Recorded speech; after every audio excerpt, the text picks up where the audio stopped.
Like, you don't have to put on or try to be somebody else or whatever you think I may like or whatever somebody else may like.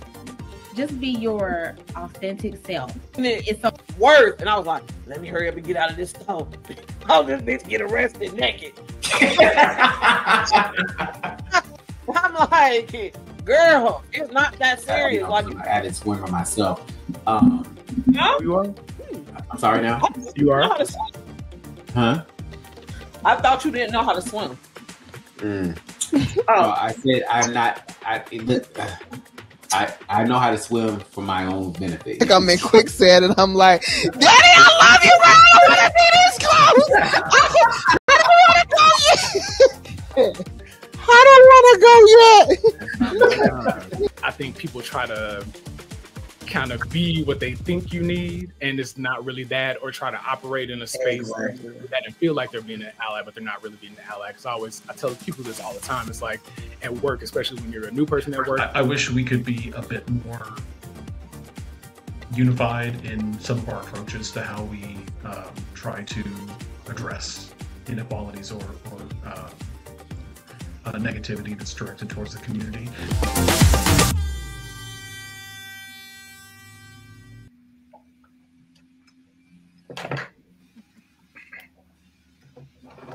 Welcome to another episode of the Off Topic Podcast. I am Mario. I have with me Brian, DJ Evox. Hello. Oh, you're so mellow. Hello. I feel like the smooth sounds of Brian. Mama Kim. Hey, hello. Let me give you the energy. Hey, guys. Good morning. Girl, not too much. Not too much. Hayward. What's up, everybody? What's up? And Ronnie. Happy Halloween, y'all. Happy Halloween. You two referees. What kind of game you ref? Never mind. Yeah. I got kid ears and shots. Never mind. Yeah, so we'll have a special guest join us here shortly. It is Halloween, so they are doing their just dues, taking care of the kids. So we'll see them shortly. All right, how's everybody's week been going so far? Good. Yeah. Slow, but good. Not mine. It was my week. My work week is over, so I said thank you, Jesus. So now it's my days off, so I can relax and start all over again on Sunday. Oh, man, I tell you, them days, the relaxed days, gonna go by so quick. I know. Sheesh, be a little optimistic. No, I know, but I had a good day. My son-in-law, that Mario over there, got me up out of my sleep. He said, ma'am, are you dressed? I'm like, sir. I said, but we already made a date, so let's go. Because I was trying to tell the producer, I said, well, we can go tomorrow. He said, Mom, y'all need to go today. They're going to be closed tomorrow. Oh, that's why he gave me that look when he said, oh, we're going to be open for another month. He was like, motherfucker. Yeah. Yeah. I could have enjoyed my little rest, but I got up so we can go. And then we was out there, and it was weird. Because then we was just talking. I said, sir, we do got something to do at 7 o'clock. That's not what you did. You were definitely not that polite. I was in mid sentence and she said, she looked at her watch and said, you're not gonna talk me to death. I gotta go. And I did. That's exactly how she did. Yeah. Hey, how's your week been? It's been pretty smooth. No complaints. Yeah, just work and things. Yeah, nothing eventful to report on. Okay. And Brian? This week, so this is the week I took off after I left my previous job. I start my new job next week, and it is going way too fast. It always does. But it's been good. You start your new job next week? Next, yeah. Like Monday? Yes. So how are you going to start on Monday and be gone on Thursday? I don't know that that's going to happen. We're gonna have see and we're gonna find out. So the more seasoned amongst us that work in the same place are of the impression that it will not be an issue, but I think that they're far enough removed from their first days that they might not realize that, oh yeah, you can't just take off time whenever you want. So we'll see. I'm going to ask in as carefully as possible, but we'll see. Well, you can always say you had a pre-planned event. Absolutely. No, and that's the thing. I mean, the plane tickets were definitely purchased, in advance. So there's that, but we'll see what they say. Mm-hmm. You're so responsible. So responsible. Because I know some people that would be like, well, okay, I'm going. I don't give a fuck that job. Well, here's the thing. I got an email today that said that if you're not able to complete any of your orientation stuff within the time frame specified, you have to choose a new start date. So I don't know if that's going to be realistic. So we're going to see what happens. Oh, okay. I see what you're saying. And you actually have to go in, so you're not remote, correct? Correct. Oh. At least at first. Okay. That makes sense. But we're gonna hope for the best. It does, but listen. When I'm not asking. That's what I tell them. Well, no, I'm letting you know. PTO, prepare the others. I'm letting you know I won't be there on that day. I got to figure that. I'm not asking the others. Right. I'm letting you know. I've never heard of that. Come on, Ronnie, prepare the others. Because I won't be there, baby. This is a heads up. I'm giving outside you a of my first week. Yeah. Yeah, not on your first week. Not your first week, Brian. Not your first week, but yeah. Okay. But that third week, okay. Take you some time. Right. Yeah, I get it. Be responsible. Give you time to get into a groove, and then you just say, does it feel weird though, leaving the other place? I thought it was going to, but as it got closer to that time, and it was just observing what was happening around me. There was a lot of knowledge transfer that happening. It was good, like positive, making sure that they knew how to cover things that were exclusively in my wheelhouse. But us realized, I don't really care. And there was a couple of times where a few of them were hurting their own feelings, trying to, get me to say, "Oh, I'm going to miss this place" or whatever. And I'm like, "You're just hurting your own feelings here because I don't." Oh, yeah. Now here's the real question. This is going to determine how responsible you really are. Did you go in on your last day? I did. So I only stayed until about noon. But I did go in. You never go in on your last day. Shit. So there were last steps that needed to take place that I had committed to on that particular day, so I had to.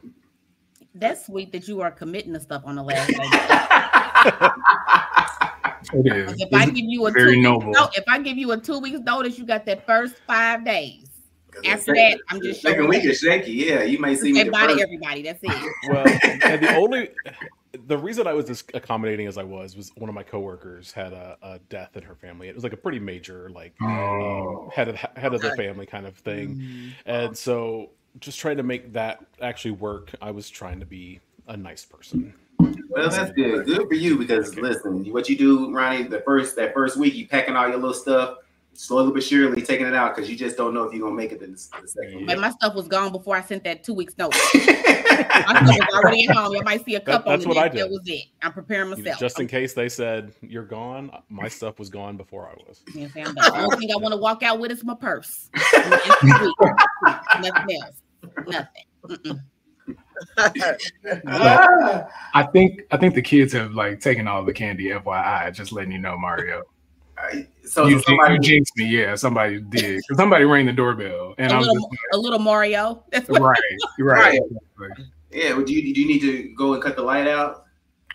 Apparently, or go put more candy out there. Oh, well, go ahead. You know, 30 little seconds. Yeah, go ahead and do it. Oh yeah, just keep going. I'll be back. Okay. All right. Well, we'll get into this first little clip.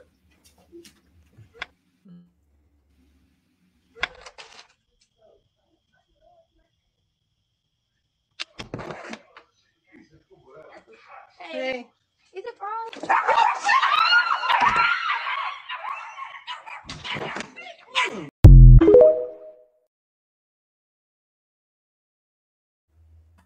You think that's funny? I don't think it's funny because I would have been pissed. Mario is getting weak because them his damn little dogs. I would have been pissed. Me too. I would have been pissed. Mario is out. No, ma'am. And the owner, because why would you even let it out? Like, and you know it's gonna chase me. And you know it is. Right. And then if she would have kicked it, the owner would have been friendly. mad. It's friendly. Right. That's what they always like that say. matters. That's what they always say. What's that girl's name from the Olympics? What's the girl? Sha'Carri Richardson. She ran faster than her. She did. Now, shit. But did y'all notice the owner didn't call after it at all? That's the problem right there. You didn't say stop, come back. Outside. And then you sent the video on the internet. That was a little small. It was a little small little dog. How much damage was that dog gonna do? I know. Oh no, she just heard a bark. I'm out. I should have picked up your packet. Yeah, we know you'd have been running track. Oh yeah, I would have been gone. Or I would have ran in a house. I probably would have ran the other direction. I'm gonna run with a dog, ain't. And then looking at them like they crazy, like move out the way, let me in. Yes. I can see her doing that too. I can definitely see. Oh, baby, I'm not running the other way. The dog gonna catch me. I'm fat. I'm running in the house. Go out and get him, and then I leave. And I'm gonna be don't get him. I'm afraid. DoorDash is gonna take that house and say, throw that bag up on the porch moving forward, or say we don't deliver there. Come and get your own shit. Ooh. They used to do when I worked at a delivery station. Them drivers would come back and they would have packages. They said, "Oh, they have a dog," and we will mark that address as non-deliverable, non-safe to deliver. Yeah, yeah. People, like y'all can play them games if you want to. Some of them dogs hurt them. They are vicious dogs. I mean, yes, that was a small one, but it's dark. She probably ain't even paying attention. It's coming after her. Like, no. And dogs bite, small or big. No. Well, not even like the dog itself doing damage, but if you like, she ran. What if she had, twisted her ankle, or that old video that made its rounds for a while about the guy that was running from a dog and ran in front of a car and got hit? There are other consequences to a dog chasing you that may not be proportionate to the size of that dog. That's right. That's very responsible, Brian. No, I'm the Brian. First of all, it's dark. She don't know that house. She could have tripped over a rock, anything. And now the owner looking dumb. The owner didn't give a shit because she didn't even try to call the dog back. And then posted the video on the internet. Right. The owner did not care right now. Oh God, it was funny to me though. It is.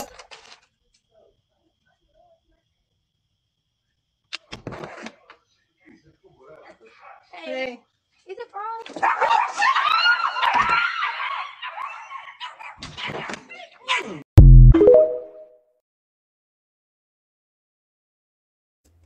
Are you looking up again? Hayward, that's wrong, ain't it? It is wrong. That's I got you. That is petty. Like, she didn't even try to call a dog or anything. I mean, it did happen quickly, but still, like, there was no reaction. We all know there's hazards to our jobs, and so she probably had to know there was a hazard. But I agree, the lady should have called the dog back, definitely. Right. But in the meantime, it was great entertainment for me myself. All right, let's get into this next story. A teenager killed nearly his entire family, all because he left home without permission. An Indiana jury has just convicted now 21-year-old Raymond Childs III of murdering 6 people, including a pregnant woman who was nearly due to give Kiara Hawkins, who was pregnant. She was just about to give birth. Now, there was one lone survivor of this 15-year-old brother. What could have possibly led Childs to literally execute almost his entire family? Apparently, it was due to a spat over whether he could stay the night at his girlfriend's home. XE told them that before the shooting, his father had asked him to put some water in a bottle, so he went to the bathroom to fill it. At that point, he heard 2 gunshots. His father got out of bed, ran to the stairs, and said, "What was that?" He then heard his sister RC say, "Raymond shot Elijah." Another gunshot went off, and he heard his dad say, "I'm sorry, Raymond, I love you." But Childs chases him outside. He even offered his older brother money to not kill him, promised he wouldn't say anything. You know, look, it's a miracle he survived, but our hearts go out to him, and our hearts go out to the family members who lost these loved ones. Just such a sad case.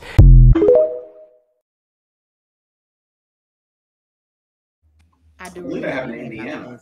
That was a couple years. Well, that looks updated because his hair is longer, but this happened a couple years ago, I think. Really?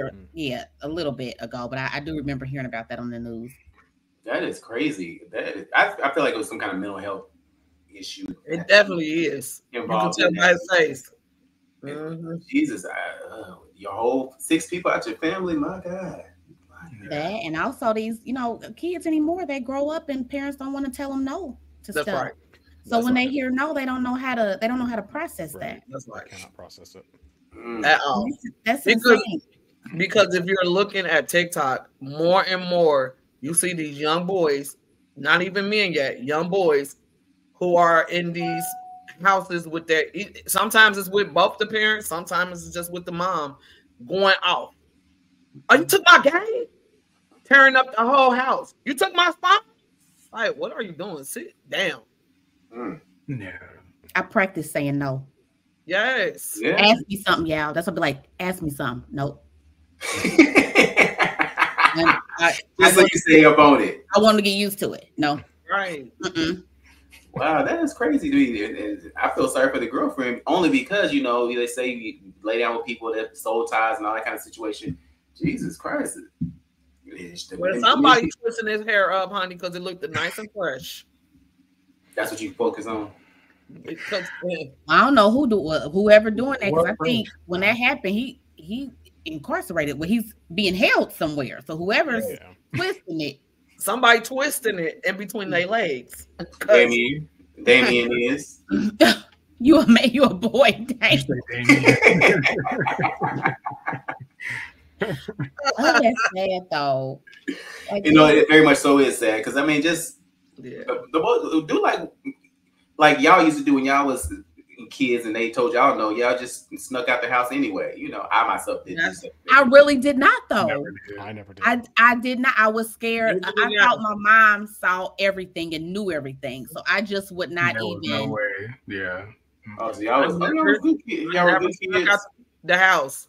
Now I would have people over when she wasn't there, but I didn't never sneak out the house. Oh, so I was scared to do that. Mama tomato. Yeah, her thing was like, you know what? No, too much happens out there. If your friends want to come over here, y'all could.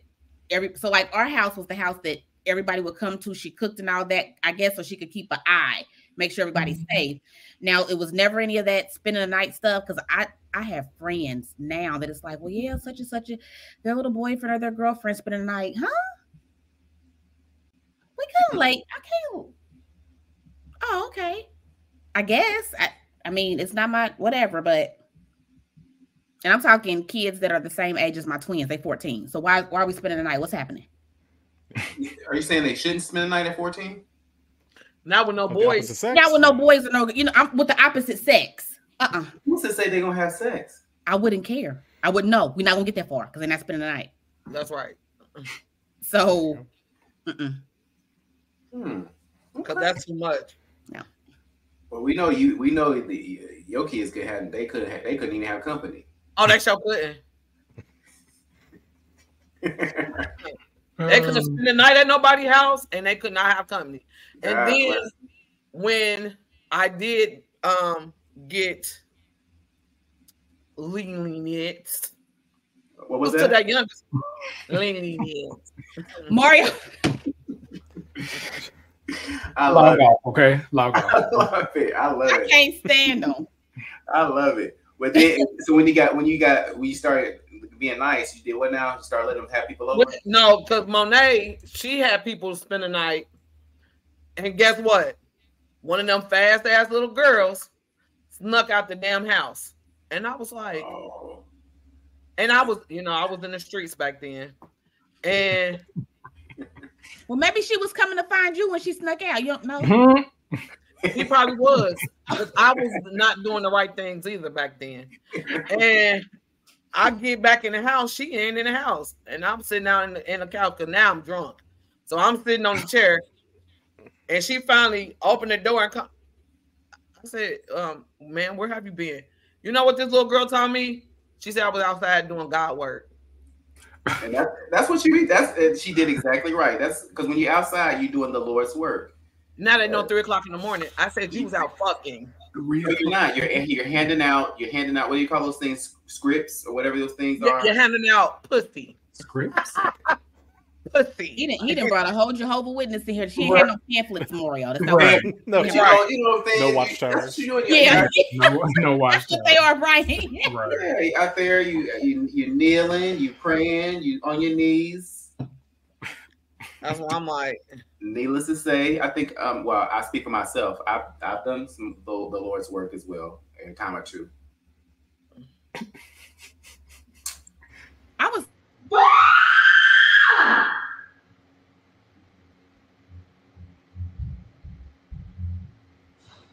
What happened, Mom? Can you help me find my phone? What happened? I can't find my phone. I'm trying to call you. I couldn't find my phone. I can't find my phone.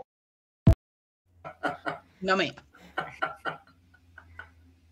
I have so many questions. This man funny as hell. So, are you guys familiar with T.S. Madison? Yes. No. Vaguely, yes. I'm not. So T.S. Madison, she, her and this gentleman Craig, they do this show called Fact Talk, and so Maddie's she's like an influencer, and so her mom lives with her, and so this is what she caught on her camera one night because her mom couldn't find her phone, and so she's screaming at the top of her lungs to get her attention. So what you didn't see though is Maddie was upstairs, and so she thinking something wrong, so she came to the stairs with her gun. You know, thinking something was wrong, and all it was her mom couldn't find her phone. It's hilarious. But the fact that she was screaming like somebody was. I would have been so mad at Sheila. I would have been so mad at my mama. Don't do that. Don't do that.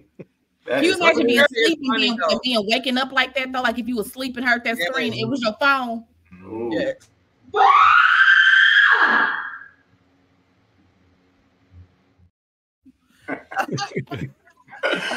My scary ass, you already know. Listen, Right, you already been out the door. Yeah, no, the producer would have been out the door, and I'd have been trying to hobble, trying to, you know, he would have left. He would have left us all. I've been trying to round up Riley and Remy, trying to get us all out safely. He'd have been up the street in his car, up the street, talking about y'all safe.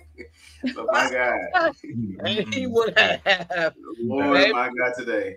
All right, let's get into this next story.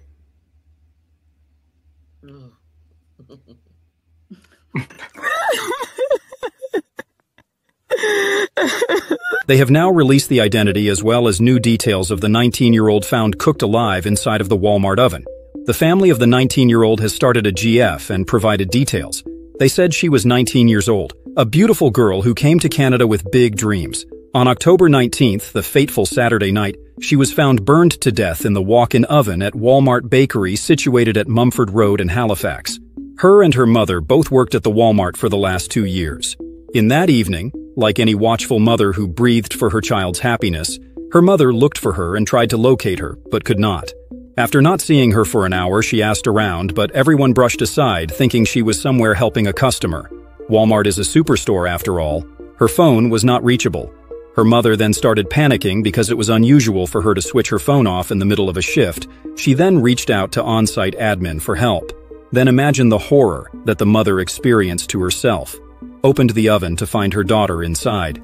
They did so after someone pointed out, quote, leakage from it. Because authorities are investigating the case, they said they were not able to share any further details. Both her brother and father are in India trying to get here as soon as possible to stay today in this case.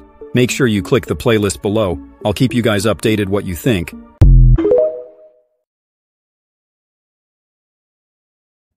My Lord. No, I had not heard anything about that at all. Really? But now I think I saw like a clip of something, and a young woman at Walmart was trying to show something. Now that makes sense. I think she was showing that you can't get locked inside or something. Yeah. So yeah.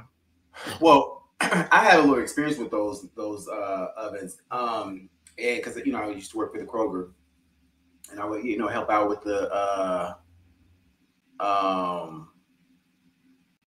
helped them out in the bakery, and there is a little release button on the inside of it that you can open it back up. However, I feel like it just the optics of this doesn't seem right to me, and especially now that I see more about it. They're Indian of Indian descent. It almost feels like it was some kind of hate crime or somebody purposely did this, because you can't, like, those. A lot of those ovens, it's not like the door closes. It's like you have to push it hard to close it or latch it. Do you know what I'm saying? On the outside, so it's not like it's not like your normal door. You just close it and it clicks. Right. There has to be some force behind it. Force behind it, or then some of them have like you forcefully close it and then you have to latch it. So it catch, because like when you latch it, that's what causes the it to start. Yeah, and then it's like, because you put your racks in there, and your racks adhere to this like it's almost like a hang, like, you know how when you go to the cleaners, they have all your clothes on a hanger. That's one of those racks. So your racks adhere to that. So when you latch the door, they raise up off the ground, and then they rotate in there so they can get the heat. So with that being said, it's like, it's hard to believe that she went in there to clean it, and then accidentally closed. Yeah, and it just accidentally closed, and because somebody shut her in there. Yeah. Would there be any way, like you said, with it having to be latched, but there's a release on the inside? But is there anything that would prevent it from that release from happening on the inside? Is somebody holding the door closed? Well, that part, or if in fact, or unless they was malfunctioning, if that. But then why was the oven on? Because you have to cut it on. Do you know what I'm saying? So for the oven to be on and her to be that's so it's not like it has to. You have to turn it on before, obviously. Yeah, no. So like it's not like how we normally would do, preheat our oven, put our bread in and stuff like that. It's like the one we had at the Kroger, you would put your stuff in there, close the door, kind of like a microwave. Close the door, then put your time outside. You put in. Yeah. And so with that being said, so for her to, only thing I can think of that maybe she didn't know so much about it, and maybe cut the oven on to clean it, thinking that you spray solvent on it, that'll help dissolve some of the residue on it. So maybe that's the only thing I can think of, maybe, but still. Yeah. And then maybe the fumes or maybe the fog of whatever she was using to clean prevented her from really being able to navigate her way out. But still, that's and I would imagine she was screaming, so wouldn't nobody hear her screaming? Yeah. Right. I guess my thing with that is due to the size of it, and just, because obviously it's built to do a whole bunch at once. Something like that, when cleaning it, you would think that you would be paired with somebody. Maybe one or two somebodies. Maybe it's three people that. That's probably not but in my head, I'm thinking, that's kind of like a 2-person job in case. Something like to kind of prevent that. That's just kind of and that are mother. That's very sad. Yeah, but they that type of thinking, Ronnie. But people don't come to work, so they leave you by yourself. Right. Doing it on your own. But budget cuts. We're trying to return more profits, spend less money on wages. That type of thing, so that we schedule less. All those things come into effect. And then you leave one person to do it. But then if her mom was there too, right? Yeah. So that's what I was just looking at, just trying to see, did her mom work there, or was her mom just? No, her mom worked there too. Her mom worked there. Okay. Yeah.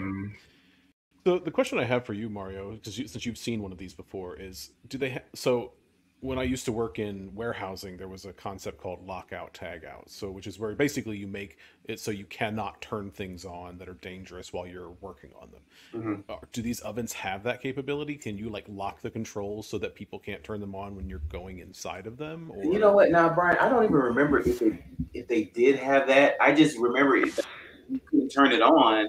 Like you had to close the door and everything like that, and then turn it on, which I think is confused as to why the oven was on with her in it. Right. Or what? Yeah. I can't imagine. They sold them ovens. Well, I'm sorry, I don't know nothing about them ovens particularly, but the refrigerators and the freezers, because people was doing stuff like that, that's why they made them release buttons inside of the refrigerators, the freezers, because people was freezing to death because there was no way out, and it would lock, and if the lock was broke or whatever, you will be stuck in there. And them freezers are soundproof. So I'm not sure if the ovens are soundproof. Yeah, or if she probably equally insulated. So. Yeah.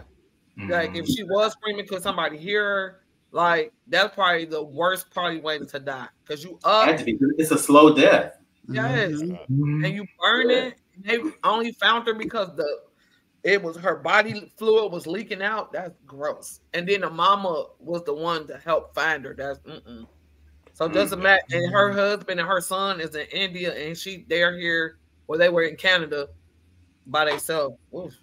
The thing about too that Walmart is a 24-hour establishment. So while this is going on, people are shopping still.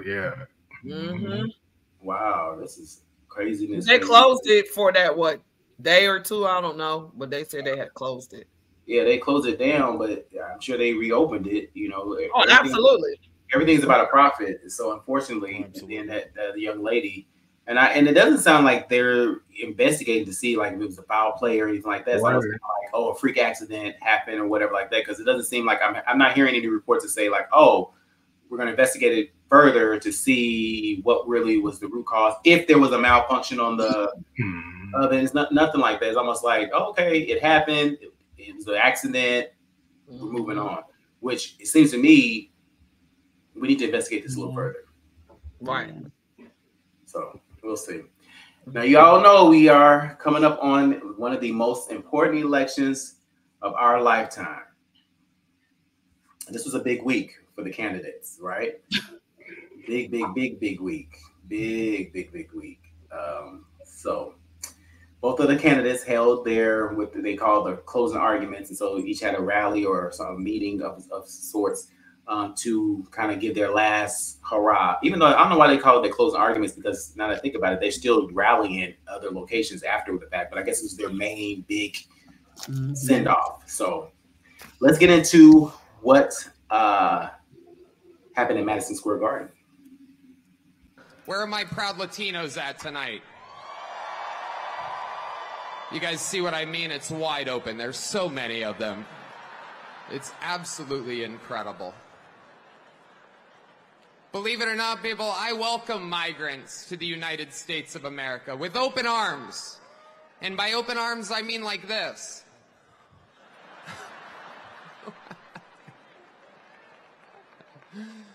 It's wild. And these Latinos, they love making babies too. Just know that. They do. They do. There's no pulling out. They don't do that. They come inside, just like they did to our country. Republicans are the party with a good sense of humor.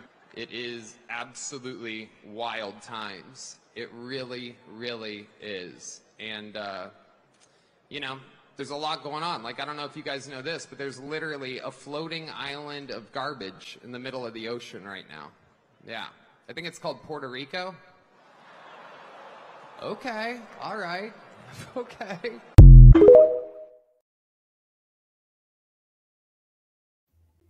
Gross. All right, guys. What are your thoughts? Well, I wish we would have had the clip regarding the watermelon, but that's watermelons. Oh, yes. Just wrap it all up in a bow. Yeah. I mean, Ronnie, what you got? I know you can't say too much, but what does that hit you? I don't understand how it's close. Right. Like I cannot wrap my head around that. And then it makes me, I'm not even gonna say it makes me sad, because he said in the beginning he loves the uneducated. He said that. So when you have, it's like, you guys know that these policies that he's promising, they're going to hurt you. You're not in the 1%. So your taxes are not going to be lowered. I'm just stuff in my head. Even the Puerto Ricans because I don't know if you guys saw on the news, it was one where they were interviewing him after that happened, and he was very upset, but he had already voted last week for Trump. I heard about And it's like yeah. he tried to trade Puerto Rico. Was it for Greenland, I think? Yeah. So I don't understand it. I don't understand. I feel like a lot of Republicans who still choose to look away are saying that, you know, we can separate his message from him. Yeah. And I'm like, how do you do that? Like, I mean, because it's not a matter of people not being aware of who Donald Trump is. Like, he's shown himself like repeatedly over the past 8 years and beyond. But apparently people are still holding on to some sort of hope that he really, really means well. But I don't see it. I don't even know what that hope is. What about him makes you think he means well? Like nothing. Yeah. I would say this. I think that some people, I think it's kind of a 50-50 as far as the people that are in support of him. I think that some of them are just hardcore Republicans and they are just going to stick with that party regardless. And then some people, he gives a voice to those who normally would not have been heard. So I think for those who are voting, who are, you know, Republicans, diehard Republicans are just voting because Republican, and he just happens to be the candidate because of. I think some of them are also looking at finances. They are voting with finance is in mind. Maybe some of them are in that percentile where the tax, you know, the taxes or the tax, what is it? Tax relief. What is it called? Whatever it is. The huge tax breaks. That 1%. Those are Elon Musk's, and like, so that wouldn't even affect us. Well, see, I venture to guess something different. Maybe being down here in Texas, I venture to say something different because a lot of these people have, you know, not to be rude or anything like, but a lot of the Caucasian people down here, they have money. In certain cases, because either they have money, it's passed down, inheritance, all that kind of stuff. And so he's speaking their language in some ways to say, I want to preserve what I have so that I can continue on passing it down to my family. That's one side of the coin that I see. Now, the other side for that, I see that for those who follow him that are, think about it, he's allowing them to say what they want to say without any consequences. And so if I've always wanted to say these things, now I have a platform to say them without being, you know, judged or having any consequences against it. So of course I am, because he says what he wants to say. So I think I said this before, he kind of gives that voice to those who ordinarily wouldn't be heard or who would really care about what they say. So now they feel important to, you know, enough to say what's on their mind. That's it. Here's where I always have a question, because I don't know, like, in terms of like the tax breaks and everything. So what is it, I guess, so much that Trump is allegedly planning to propose that will benefit those as opposed to like the Democrat side? So and actually he did it his first, when he was in there the first time. So gave a major tax cuts to like the billionaires. Mm-hmm. So whereas you and I, we make way less, but we pay way more. So I think I want to say it might have been Warren Buffett. Maybe I think it was him. Once that happened and he saw like his secretary and assistant and other things, he's like, how are y'all paying more taxes than me? So he paid their taxes for him. Like, it's, when I say that 1%, I'm talking Elon Musk, like Zuckerberg, like money like that, like you're a billionaire, mm-hmm. Bezos, you know. Yeah. And of course there's other ones in there, but they make up that 1%. So that 1% is who he's saving. Where right. While they have the money to pay the correct taxes they're supposed to pay, yeah, we're paying way more. You know, and that just doesn't make sense, especially we make less. So his promise really, and when he says tax cuts, that really means I'm going to keep me and my people, we're going to make sure ours stay here. And I think that's why I'm always, that's why I always feel like or I don't get it, because those who do talk about like the financial benefits that they'll gain on it, I feel like they're not in that category to even like, yeah. So, okay. But I think those, I think some of his tax plans or whatever like that are going to, you don't have to be a billionaire to be able to benefit from some of those things as well. I think some of the people, some of these millionaires and thousandaires will have some type of benefit. Yeah, but I think you have to make so much. I want to, if I'm not mistaken, and I don't know if producer can look it up, either 300,000 a year or and up. Yeah, it's going to affect them. Okay. Like the tax cut will help them. Whereas we're not in that. You know, so it's gonna hurt us. When I say, like, I'm not saying I know what you guys make, but I'm just saying. Oh no, you no shade. Yes, you didn't knock on my door. Yes,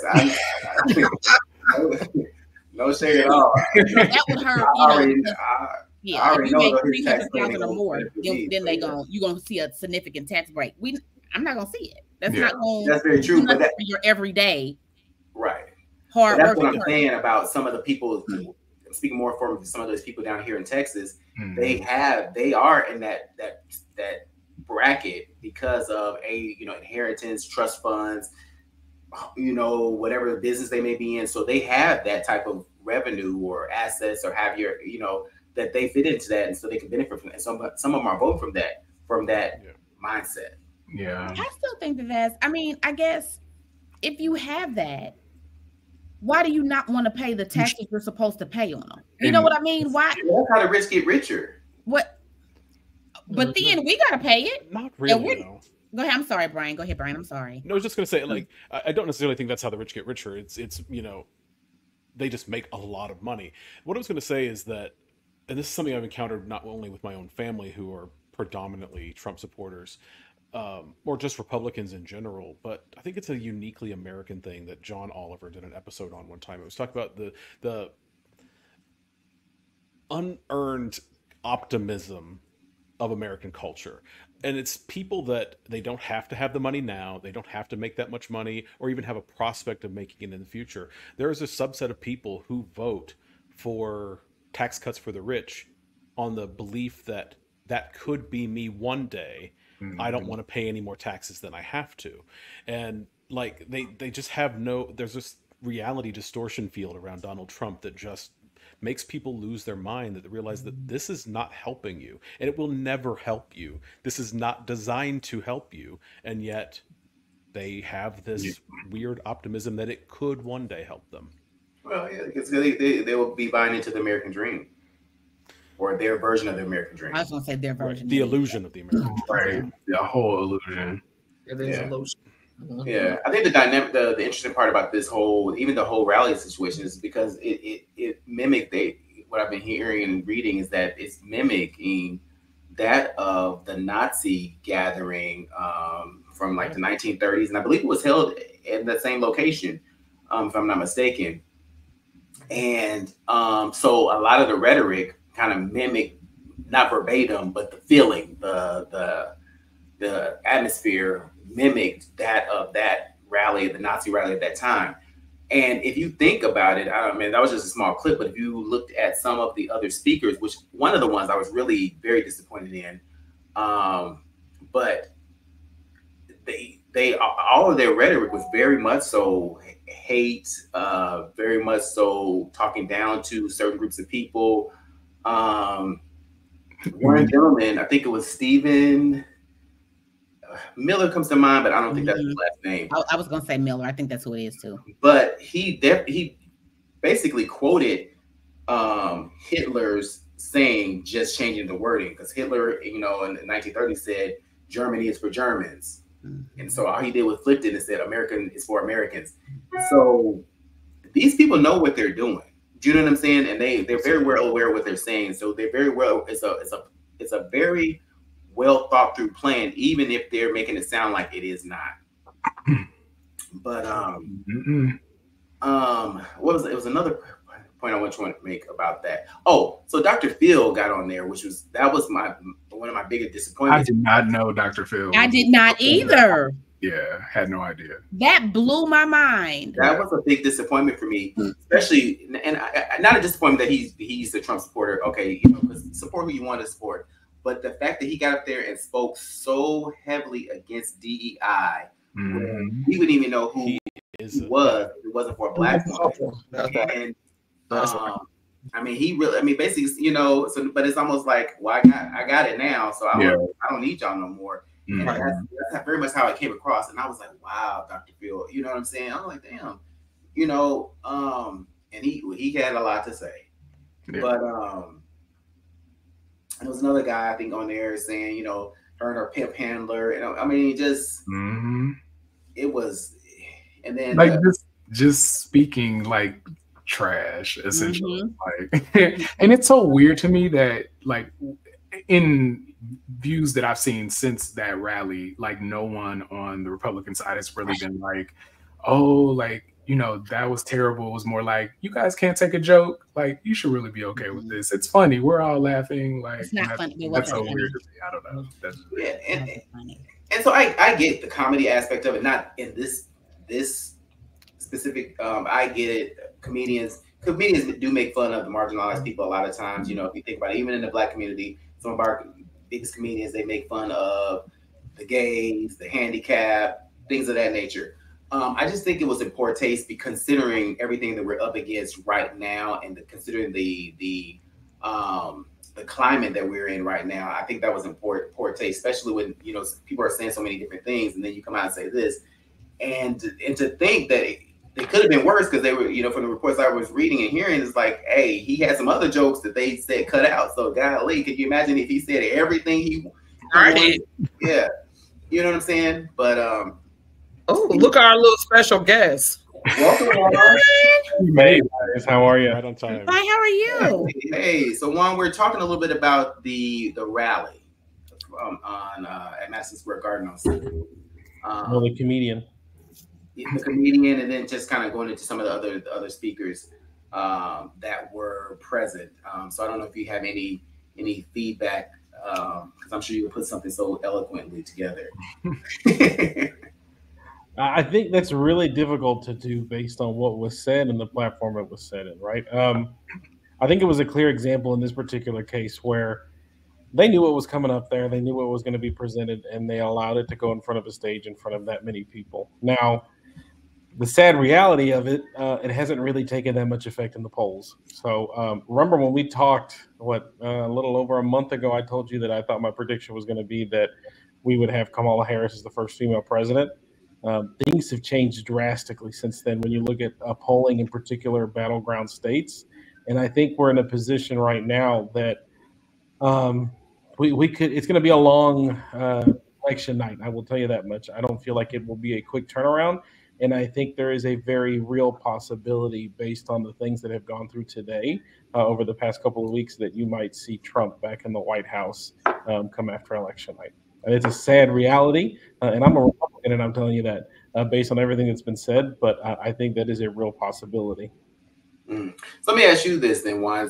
With you being a Republican, like what causes you not to be in support of Trump? Oh, I look at a couple different things. I remember we talked about, I'm always looking at how it's going to affect my future, right, and how it's going to affect my pocketbook. But being a Latino, right, I'm not Puerto Rican, but that was pretty offensive to me. And I think it's offensive to the entire Latino population. But you also look at the vote and the way that it works out. For some reason, Latinos always happen to vote party lines when it happens to be the Republican Party. I think I look at a couple different things, right? I'm not a fan of either candidate at this point based on what's being presented. But I did cast my vote, and I did go one particular way over the other. But I think in today's reality, we have to look at a couple different things. At least I do. Who's going to put us in a position, obviously, that's going to allow us to come from a position where people understand that the United States is not a country that's simply going to be pushed around, but also in a sense that we're going to make economic sense with the leaders that we have in charge. And that can be done on either side of the aisle. I think Kamala Harris has done a really nice job in the way that she's presented what her military style would look like. But I will tell you, I think the thing that's hurt her the most recently is it's really hard to introduce yourself to the nation in a matter of weeks and months when the other person has had, a large platform. Correct. Exactly. So do you think that's why people are consistently harping on the fact that we don't know her, we don't know what she stands for, because he's had more? Because I actually disagree with that. I feel like she's been out here telling us what she stands for, telling us what her plans are, her policies are. I think some just aren't willing to listen. Well, and I think you're right in a sense in the fact that she's telling us right now what the people are arguing about, at least on the other side, and the people that are undecided, is she's just now coming into the arena. She was pretty much hidden behind as a vice president. But let's be honest, vice presidents typically only do what the president needs them to do. So it's not really a fair argument, but it's the easy way to put a fear tactic and say, are you really going to put somebody that's inexperienced into the White House? I'll tell you this, and I don't know how you guys will react to it, but the more that I have seen the things that have gone on with Donald Trump, it is almost an election of showing just how strong in some cases white privilege goes, because the guy has escaped multiple different versions of litigation. The man stands in front of huge crowds and says nonsense in times, and things that obviously make absolutely no sense and divide the country, yet he's gaining in the polls and he's gaining in the population. And I will tell you, if he wins, it will simply be because the Democratic Party has not powered up enough voters to get out there and vote. It's really great about getting people fired up, but getting into the polls is the other piece of it. And I think another portion that you'll look at, I think Black women are tired. I really do think that they're tired of having to be the full force of the individuals that are typically going out there. You look at Georgia as an example. Georgia should not be a toss-up state for the Democrats. They secured it, but they put so much energy behind Stacey Abrams and getting her into the governorship. And then, you know, whether you want to say she lost, she was robbed. I think to some extent, a lot of Black women are like, look, we've put all of this in here and we still got cheated out of the result we were looking for in Georgia. And I think that's going to be a pinnacle piece. I'd be curious to see how much of that voter population actually turns out come election night. Yeah, and I do mimic that. And because I heard today, I think I was watching The View or something like that, and they were talking about basically depending on the black women to show up as they had in previous elections to kind of seal the deal. And so, to your point, I mean, we have two Black women here. What do y'all think?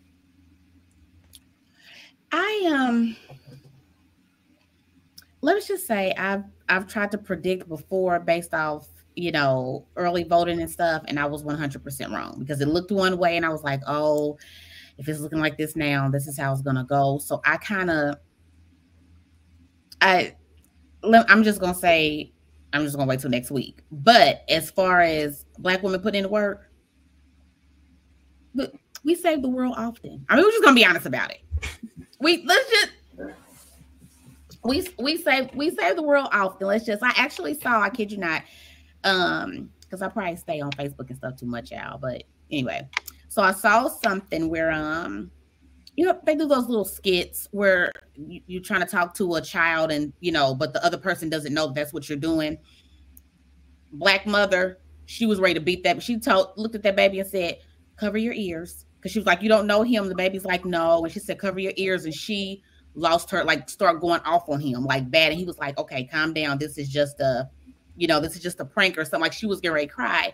And somebody had put in the comments, my mom always told me if I ever get lost or something's wrong and I'm not around, to find a Black woman and she's going to make sure I'm okay. And I felt that shit because it's not, you know, you see these experiments or whatever, and if it's a little white girl crying, they're right there. If it's a Black girl, people keep walking. But even if it's the little white girl, whoever it is, everybody that stopped was more so Black. I mean, white people stopped too, but Black women, I don't know if it's a mother instinct. I don't know, but we've saved the world quite often. That's my opinion. That's my opinion. We come through in the clutch. I think that's what the kids say. Right. We came through. Yeah. What you? But I think Ronnie is correct. I think that because we are Black women, we have struggled a lot, and we are survivors. And because we are survivors, I think it's going to be a tight race. Just because she has been standing her own. And a lot of us, everybody in the world, is seeing how strong she is. She did come late to the party because Donald Trump has been around. He was in, he was in office. He's using a lot of scare tactics and all the things that he can pull out his ass. Because actually, when I first saw that rally, I didn't even know that guy was a comedian. And I'm like, why they keep on laughing? Like, this is not funny. And yeah, it was like not. I'm like, oh yeah, me and my black friend, we was over there eating watermelon and spitting out the seeds. I'm like, and they are cracking up, and I'm just like, okay, what are we really doing in this world that we call America? That we have a melting pot, and you are making all of these racial jokes, and people are cracking up and laughing, and I'm pretty sure people felt uncomfortable, but they still are going to vote for Trump because they feel comfortable. So that's where the issue is. When you get, it's just like being in an abusive relationship. Donald Trump is an abusive baby daddy. When you get comfortable with that, you stay. I was one. I stayed with my baby daddy 10 years. And I was like, this some bullshit. But people stay because it's comfortable. They know he ain't shit. They know what he stand on is wrong, but it's comfortable. And when you get comfortable with the shenanigans, it's just like you. People always say, why do you stay? Why did you stay? Because you're comfortable. And they're comfortable with what he's presenting. He's very abusive. He do not like women at all, but it's women out here voting for him. He do not like nothing of color, but they are out there with Trump signs. And I voted today, and I felt uncomfortable. Strategically placed right behind them. Let's put that in there. The black ones that are there, they're strategically placed right behind them on the what's the name. But I am gonna say this. I'm gonna add this. Kamala got him shook. He thought Joe was gonna be an easy win. He's several times I've seen this man. Now he talks about how he can't believe they pushed Joe out and that wasn't right. She got that ass shook, like to the point where you're already setting up. He was something I saw where he's upset about Pennsylvania, saying it's rigged, and so you're already setting up that if you don't win, it's rigged. So she got him shook. Now I'm not saying I don't know what's gonna happen with the race, but the win isn't as easy as he thought it was gonna be. That I will say.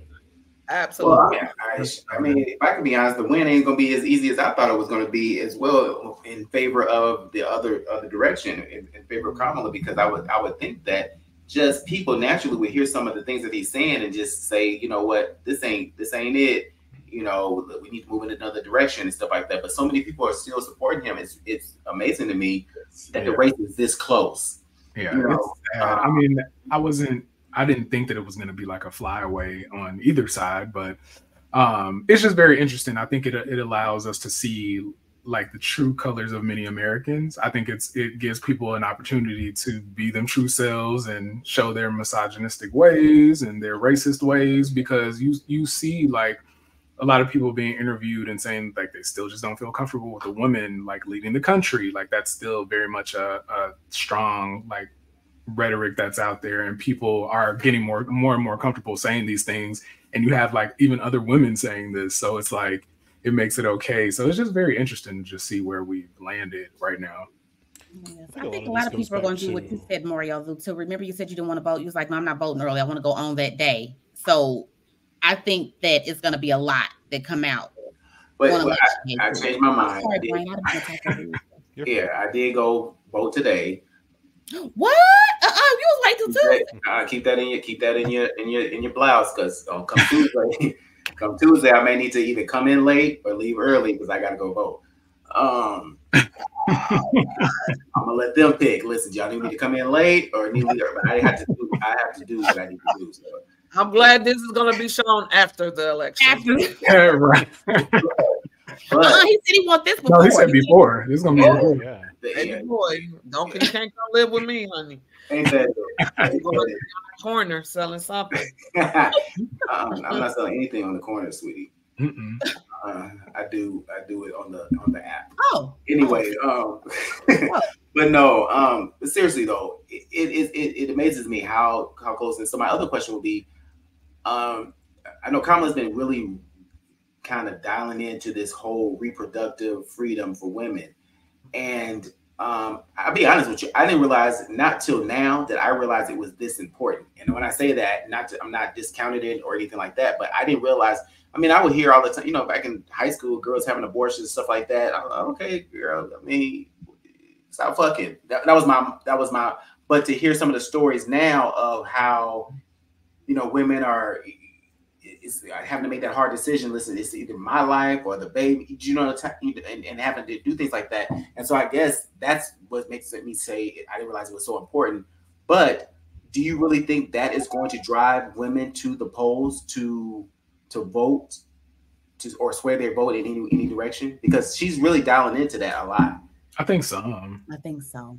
Yeah, I think so for several different reasons. I know we talked on our last one about that.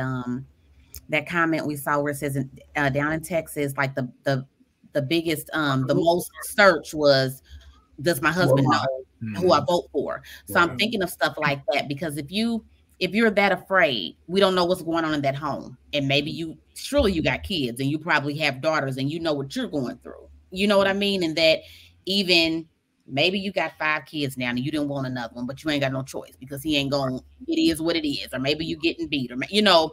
You never know. So I guess with that, having daughters and stuff, and even though you stay, you may be scared of them. That's right. You know what you don't want your child to go through. That's right. You know, or getting raped. That's like right. You have the ones that are getting raped, and you can't even go and, you know, they're telling you no. Right. So I think let me just say I hope so. I think so. Let me just say that. My mom said it was a lady, and she had been married for, like you were talking about, Ronnie, with that Google search. She had been married for 60 years, never voted until her husband passed, and it was her first time voting because he told her she could not vote, and she was like almost 80 years old, never voted in her life because she was with her husband, and her husband did not allow her to vote. Wow. So that's really going on. And that's sad. Yes, it's super sad. Juan, what say you? Historically speaking, if you look at the races that are going on from the House and just across the country, I do not think that is going to be enough to get people out to vote to make a difference. It's an unfortunate realm. What will have to happen is Donald Trump is counting on a very similar populace that got him into the White House, and believe it or not, it was not white Americans, it was Black Americans. He got quite a bit of the African American vote when he ran the first time, and that is what put him over the edge. Here's the problem: even if they don't vote for him, if they don't come out for Kamala, it's going to be enough to break down the difference. And that is the area I really think that she should be fighting for. No, I think she's done an excellent job over the past couple of days of really getting out there, getting in front of the media as much as possible. Only time will tell reality-wise if it's going to be enough. But on his side, what he's got going for him is he's got this diehard loyalty group, and his people will not vote until the day of the election. They will be out there in storms, and you will see the lines, which is why I continue to say you're going to see a delayed response come election night, because of how many voters they're going to have. Because his people come out and they're going to come out in packs to show, hey, we're in support of this individual. But also remember, the first time around when he was out there, they kept it pretty quiet, right? You had people you never thought would be voting for Trump. And I think that's what they're looking at, because I really think it's going to come down to 3 or 4 states, and that's really all that's going to matter at the end of the day. That's very true. And to your point, they'll get there in droves to the polls, and that's going to discourage some of the others who may vote the other way, because they're going to be like, either they don't want to wait in that long line or all those type of things. And so people that are really diehard supporters, they're going to do what's necessary to make sure that he gets, they cast their vote for him. And these people wait in line for shoes and groceries and the bank and everywhere else at the fair and you can wait, you fine. It goes back to saying people need to understand that their votes matter. Exactly. Like, Well, I don't even know if it doesn't even seem like you have to explain to them if their vote matter or not. Is the fact that do they really care? Because some of these. But that's what I mean. If they don't have a full understanding of why, like, your vote matters, because you could tell people that, but if they don't really understand why it does matter or really believe that it matters, then it won't make a difference. Yeah. Brian, Ryan, you got something on your mind? No, one thing I was going to say, just we were talking about, kind of the intimidation factor. You're already seeing videos of that happening now with early voting. I just saw one today. Yep. I didn't. I was out and about, so I didn't actually get a chance to listen to it too much. But it was very clear what was happening. It was voter intimidation by a Trump supporter. That was, that's the target. That's the intent. So, but I think a lot of this, we hem and haw about how can it be this close, but then we also look at the story that we looked at earlier of the guy killing his entire family. This all just speaks to a moral bankruptcy in this country that I hate to think that that's the case, but there's no other explanation that I have that people that can either kill people intentionally or vote for the morally bankrupt, and without just saying that we are morally bankrupt. It's sad. Yeah. I definitely agree. I definitely agree, and I never thought that we would be here, having to think this or talk through some situations such as this. Well, let's watch this next clip, and then I'll have another question for you all. I grew up as a child of the civil rights movement. My parents would take me to marches in a stroller, where crowds of people of all races, faiths, and walks of life came together to fight for the ideals of freedom and opportunity. I've lived the promise of America.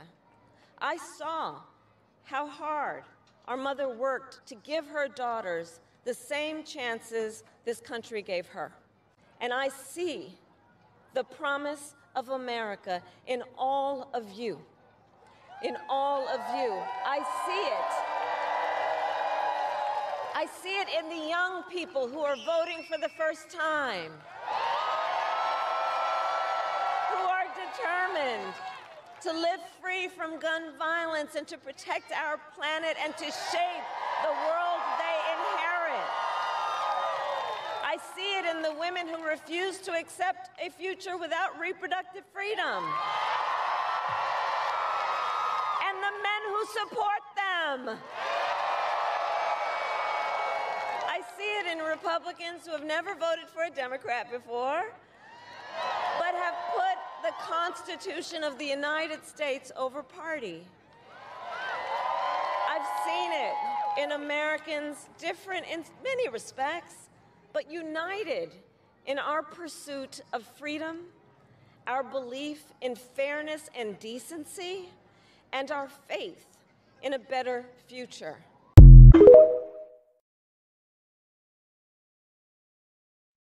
So my question for you all is, in seeing that they both just two clips from what they consider to be their closing arguments. So just which closing argument do you feel like was more effective? And I don't know if you guys have watched both rallies and her speech, but which do you think was more effective? I mean, y'all know what. Yeah. Here's the thing. I'm one of those people that are of the mindset of, how do people not know who they're going to vote for at this point? So, like, in my mind, I don't necessarily see either one of them as particularly effective, because they don't necessarily need to be. You should know who you're voting for at this point. So, by now. I didn't love Kamala's closing arguments. There was nothing wrong with them necessarily, so much as I feel like she's trying to fight on so many different angles and that may be part of why people say that they don't know where she stands or what her policies are, is because there's so many things that she tries to cover, and I don't know what the alternative to that is, but it just, a lot of it felt very surface level and just kind of meandering. It was positive, and I like it. It's certainly better than what happened at Madison Square Garden, but like, I didn't love it, to be perfectly honest. Dare I say, I honestly feel like his closing argument was more effective, And I only say this because I feel like to the point of people knowing who he is. So his closing argument was in line with his rhetoric. So it was just another view into who he is as a person. And so for those who support him, it just really fueled them more to support him. I feel like hers, though I had to disagree with you, Brian. I really loved hers, her speech. But I kind of feel like it was, to your point, too little, too late. Meaning that when people have been asking those questions about like what will you do differently from Biden, she now mentioned something about that in this speech. But when people were posing those questions to you 2 or 3 weeks ago, you really didn't have a clear answer. So now you're saying this, you know, at the time was what, 8 to 9 days before the election. So I wish she would have said some of those things earlier. I do like her message of inclusiveness. You know, you don't have to like me, you don't have to vote for me, but I'm still be a president for you. And I think that's how it should be.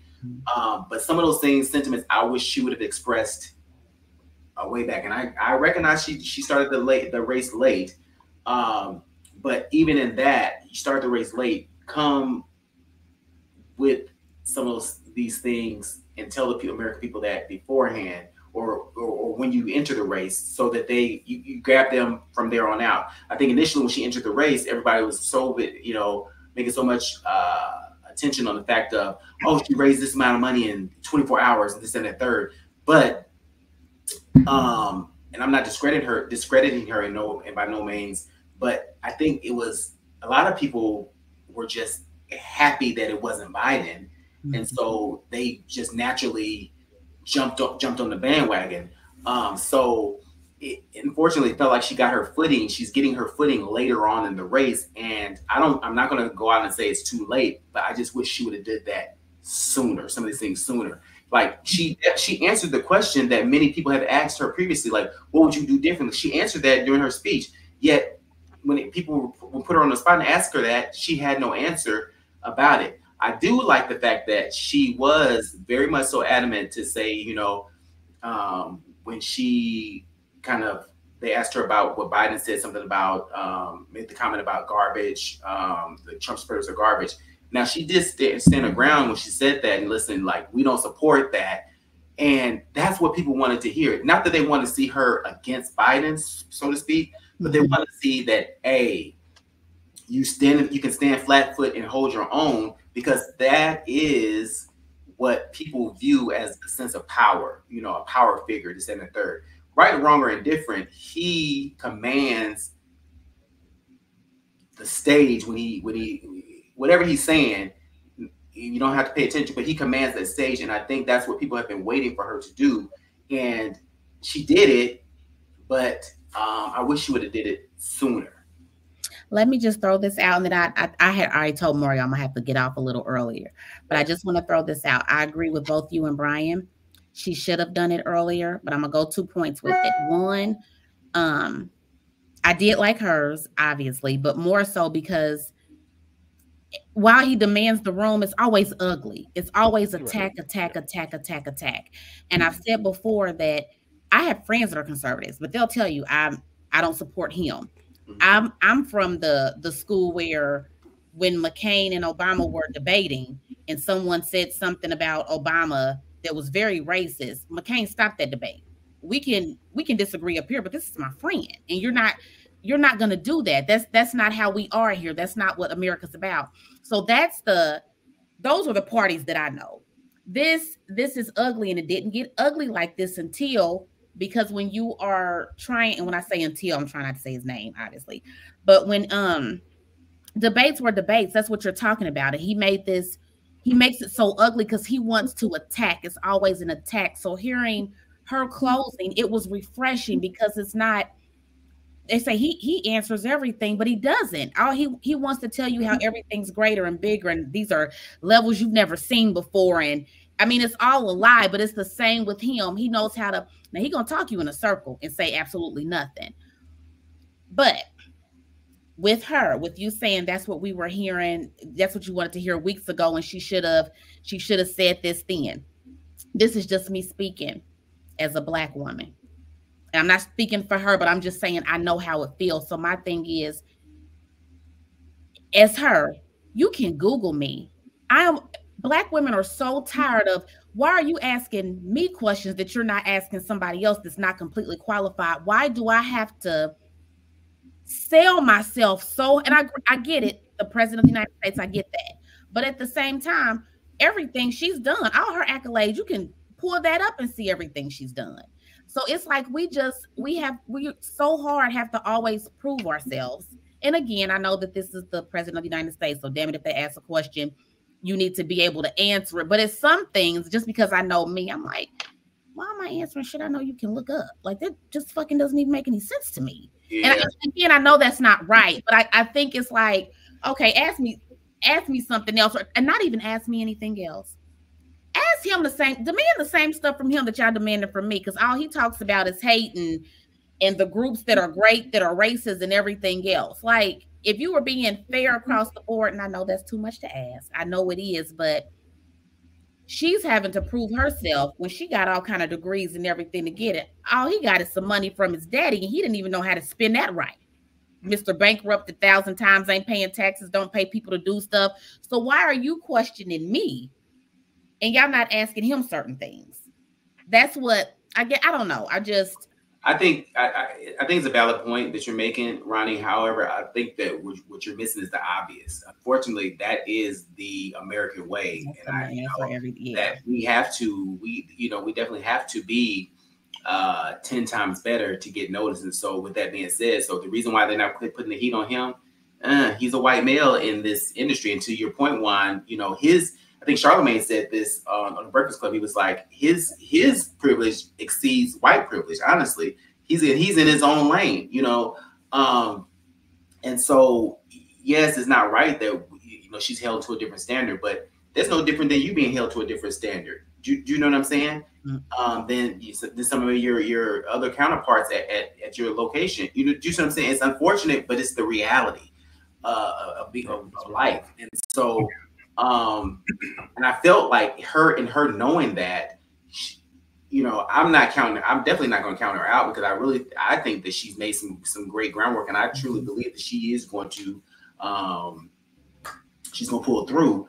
I just think that some people would have, for those undecided voters, if she was to say some of these things initially, she might have captured them. Now, to your point, Brian, people have decided by this point who they're going to vote for, and so at the end of the day, those who are undecided may say, "Oh, well, I'm definitely going to sit this one out." Thursday before the election, So that's the unfortunate part about it. Let me jump in there. So, a couple of things here. I think hands down that he had the stronger argument as far as closing, and let me tell you why. She should have had that speech at the DNC. That's how she should have closed out the night. That speech should also sound somewhat familiar, because portions of it are directly from a speech that Barack Obama gave in Chicago, Illinois. She was smart in the way in which she used it, because he knows how to drive an audience. He knows how to drive those interactions, and it invokes emotion. The problem is she is trying to win a campaign versus basically coming across that the good guys are going to win, right? Kindness is going to win. I don't think the American voters necessarily want that right now, because we did that when we beat Trump the first time, and they went with Biden, and they're trying to do a repeat cycle right now. And I think it's just not in the best of taste. And I will tell you a couple different reasons why. Why is it the Democratic Party at the very end decides to pull out the woodwork? We bring out Beyonce, we bring out the celebrities, we bring out all of these individuals left and right. But hold on. Every time that they've done that, they do it towards the tail end of an election, and history has not been kind, because they are catering to the younger population. But the younger population has not made an impact in an election since Barack Obama. They are not the individuals going to the polls. It is the older generation and the middle generation that is making the decisions on who is going to be the president of the United States. And I think the Democratic Party, in a lot of senses, thinks, you know what, we're going to get the young people energized. We're going to get them worked up. We're going to bring these pop idols, icons. And the reality is that's not the case, because they're not coming to the polls. And it shows time in and time out, whether it's Congress, whether it's mayors, whether it's governors, young people are not making the decision simply because they don't feel like it affects them at this point. And until they realize that the long-term decisions are the fact that are actually going to add up in the long term, you're really not going to see that change across the board. I still think that she's obviously delivering a good message. I have a very strong feeling, and I don't mean this negatively, but I have a very strong feeling she's not going to pull it through. And the unfortunate piece in this case is, if she loses, that is the end of Kamala Harris. You can take that portion to the bank. The Democratic Party will not rally around her again, simply because they're going to say, we gave you this platform. You gave you the nomination without having to fight for it. We threw the money behind you, and you couldn't beat the one common enemy that we've been after. And I think it's unfortunate because in some cases she wasn't set up for success as far as coming into it so late. But I just wanted to bring that out there so you guys kind of had that opinion as well. Yeah, I think your point about trying to recapture the Obama lightning in Hi, Ronnie. Hi, I'm so sorry. I hate to be rude. I'm sorry, guys. You good. Happy Halloween. Happy Halloween. Go blow a whistle. Right. Sorry, huh? Bye. What I was going to say about trying to recapture the Obama lightning in a bottle is the fact that they're trying to do it with a campaign style, not by finding another Obama. And I like Kamala, but she is not Obama. Biden was not Obama. And so trying to campaign with a similar style is not necessarily the winning strategy. I don't know at this point who's going to win. I don't feel great about it, but I'm not completely in despair at this point. But like, I very much agree with that. Like, the Democratic Party is kind of lost. Like, they just don't know what to do. And Biden was an easy one in the sense that not Trump. People don't want that anymore. They want something different. They want moving forward. And, you know, I did like her, the phrase that she kept trying to drive home, that's not who we are, during her closing argument. And that's great, but it's not, I don't know that people can really rally behind that very well. No, Brian, I think you said that perfectly. They're trying to capture the Obama lightning, right? But they're doing it in a campaign style, and that's perfectly right. The way they've set everything up from Kamala's and just her jumping into the race, the way they've had that portion of it. And I don't know if you guys noticed, but the highest ratings that she's gotten to date was when Barack and Michelle Obama spoke at the DNC.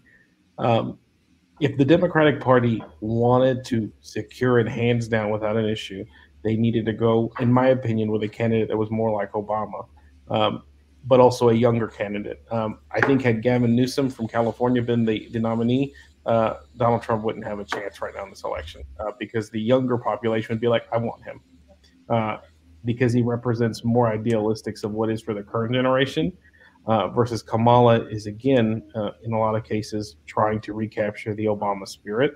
And unfortunately, I just think the campaign has gone after it in a manner that hasn't been the most successful, but we'll see what happens. We shall one. We shall. It is.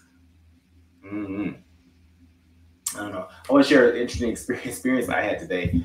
So I was at the gym in the sauna with my headphones on. It was just me and another gentleman in the sauna. And so normally people don't strike up conversation. So I was like, okay. So he was like, have you voted? And I had to ask him a couple of times to turn my thing down. He was like, have you voted? And I was like, yeah. So I'm looking at him like, oh, where's this going? And so then I say, yeah, put my headphones back on. Then he goes on, do you mind me asking who you voted for? And I'm like, huh?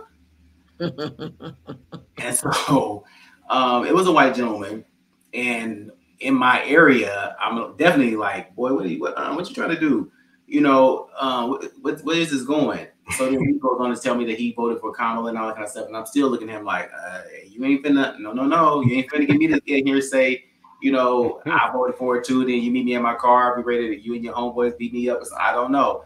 But But he kept talking and stuff like that, and gave his pitch and stuff like that. Talked about how his father and uncles are staunch, very much so Trump supporters and stuff like that, and how he's been, and the reason why he is he supports Kamala Harris and the Democratic Party and stuff like that. So for me, that was refreshing, because in my mind, I'm feeling like everybody in this area is in support of Trump, but to hear him, talk to him, have conversations, stuff like that, kind of was like open my eyes. So that kind of led me believe that, okay, well, maybe I don't really know, how this can turn out, because some of the people I might think is in support of him very well may not be. So I don't know. So we shall see. I don't know. I just hope that people don't get distracted by the Trump supporters coming out to the polls and mobs on Tuesday, and they stand in court. But here's the thing that scares me, is because people don't have that same stick-to-itness that they did back in the the 50s and 60s. To say, listen, we're going for a cause, we're fighting for a cause, we're gonna no matter what, we're gonna stand our ground. You get there, see this long line, well, it is what it is. My vote don't count. It ain't, this, that, and third. And so I hope people really change their perspective and fight the good fight, because we definitely going to need it in this election. So, anybody have any closing arguments as it relates to the election 2024? I would say this: regardless of which candidate wins and which candidate loses, the sun will rise the next day. So it's not an ending, obviously, but it'll be an interesting ride along the way either way. Won't it? Yes, it will be. Hayward, you have any closing words?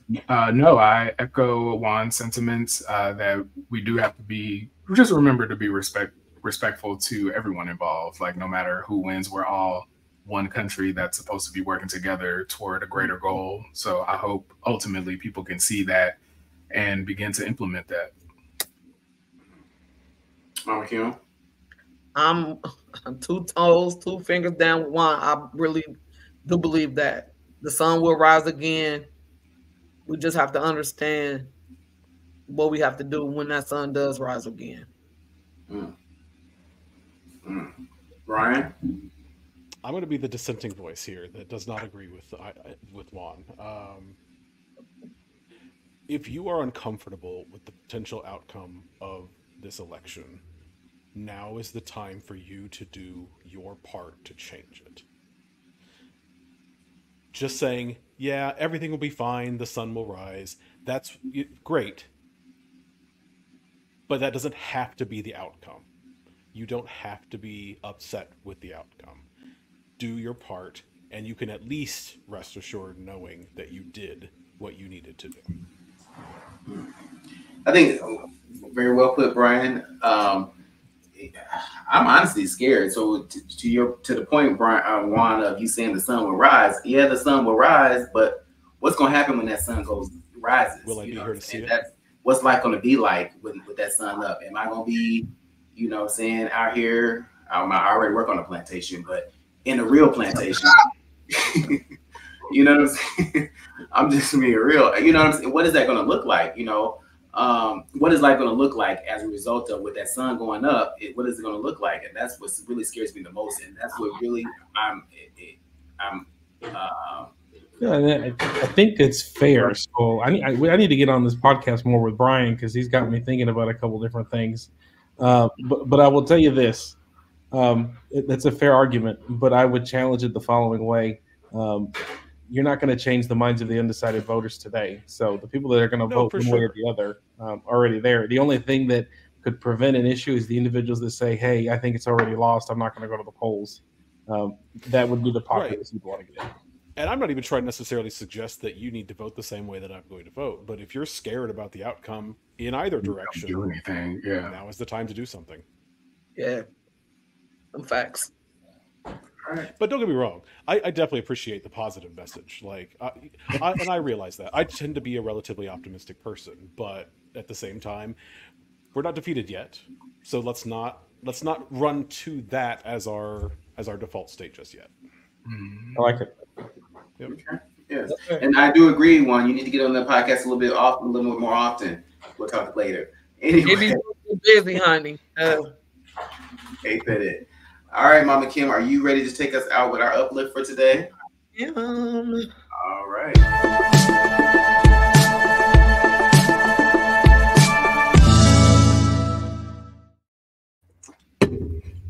So people might not know, because I always tell people like, oh, I love TikTok, I love Facebook, I love Instagram. So I went when Mario said, hey, could you do the uplift? I was like, oh yeah, sure. So I found this one on TikTok. It's not a person, it's just kind of like a quote. But because of the election, I thought this was an actually very good one. So it said, take care of yourself, but take your time. Help others, but know your limits. Care for people, but don't let them hurt you. Be kind to yourself, but do not get too proud. Stay informed, but don't stress out. Be open to change, but keep working towards your goals.